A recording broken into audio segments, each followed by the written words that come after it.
보통은 많은 분들 투자는 하고 있지만 실제적으로 내가 얼마를 벌었다 이렇게 계좌 인증하기는 어렵잖아요. 근데 지금 계좌 인증을 그것도 유튜브에 계속 하고 계세요.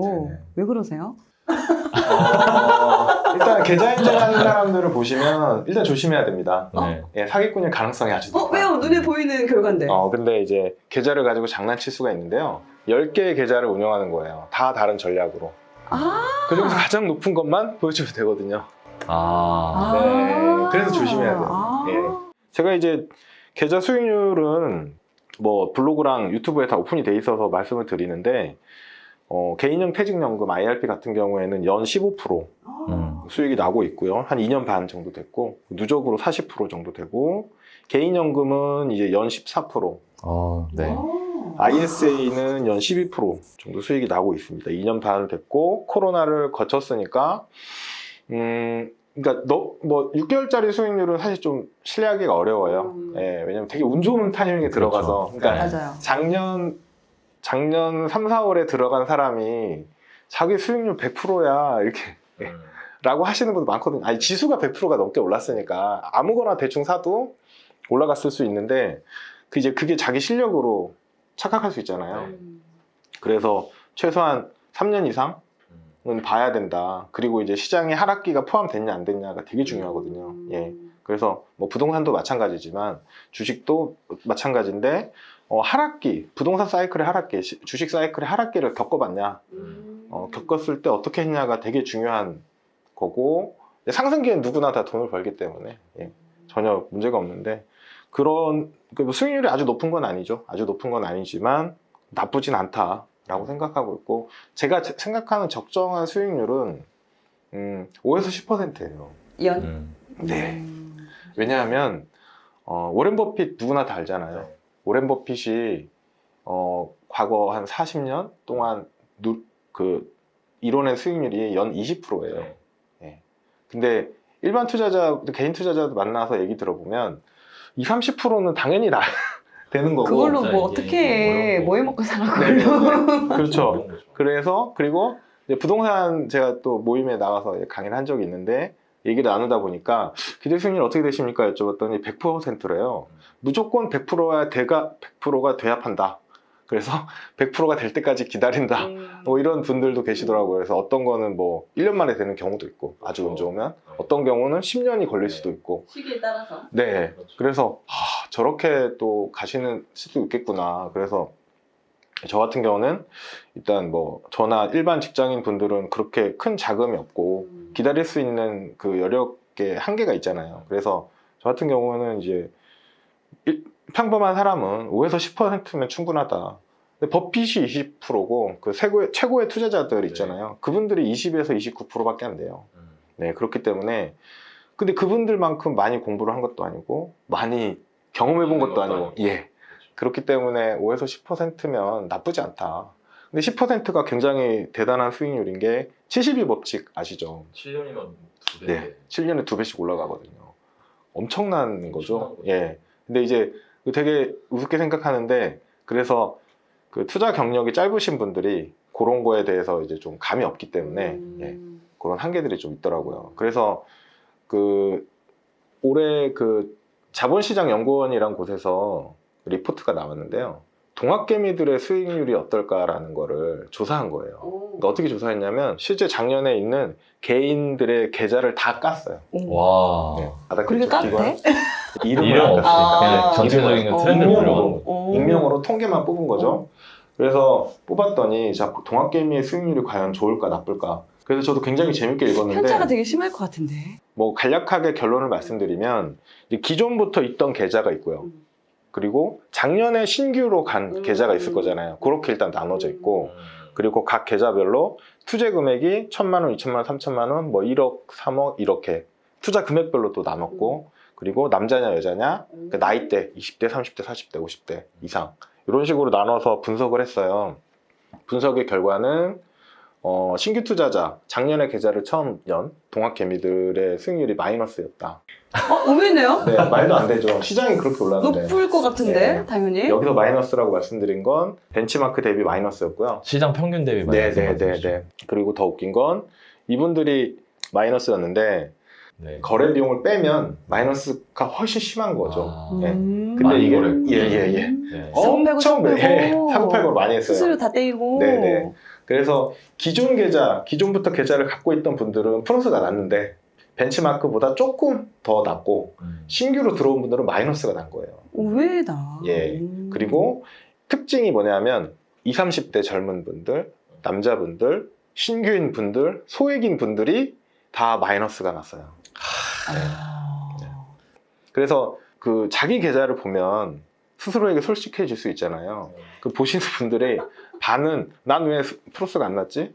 시장은 100%가 넘게 올랐는데. 그래도 주변에서 다 예. 벌었다는데?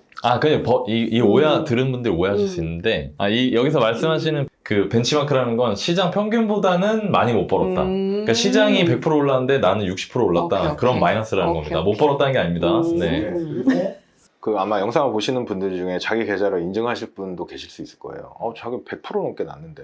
나 소액의 남자고 20, 30대도 이렇게 났거든? 맞습니다. 그래서 이게 통계는 통계고 네. 경험은 이제 각자 다르세요. 그렇죠. 그렇죠. 근데 그래서- 통계적으로 봤을 때 그렇다. 네. 그래서 수익이 나신 분들은 이제 거기에 대해서 이제 확신을 갖게 되시죠. 난 수익이 났어. 네. 그리고 손실을 보신 분들은 조용히 공감을 하시죠. 예, 덧글 안 다실 거예요. 예, 손실 본 것도 억울한데 그렇죠. 예, 인정하고 네. 싶지 예, 않지. 인정하고 싶지 않고 뭔가 이제 그런 부분들이 있을 수 있거든요. 여기서 이제 초보 투자자 분들의 그 문제점이 뭐냐면 뭐 3월, 4월에 운 좋게 그 시기에 주시장에 참여했다면 수익이 났겠죠. 예, 상당히 많은 분들이 수익이 났을 거예요. 근데 보통은 이제 처음에 100만 원으로 시작해서 3, 40만 원을 벌어요. 50만 원. 50% 수익이잖아요. 내가 왜 100만 원밖에 안 했을까? 그렇죠. 그치. 바로 그겁니다. 그렇지. 네. 그다음에 보통 더 넣어야지. 내 적금 깨서 1,000만 원 넣고 신용대출 뭐, 받아서 예. 넣고.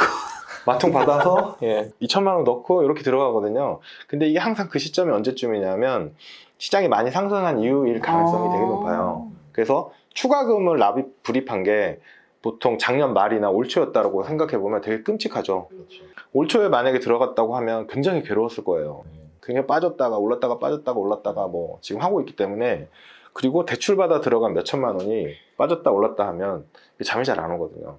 경험의 문제가 또 있는 게 소액이라도 오래되면 멘탈이 세져요. 투자 근육이라고 표현하는데 투자 근육이 단단한 사람들은 시장이 약간 흔들려도 괜찮아요. 그럴 수도 있지. 예전에도 그랬었어. 시장은 항상 그렇더라.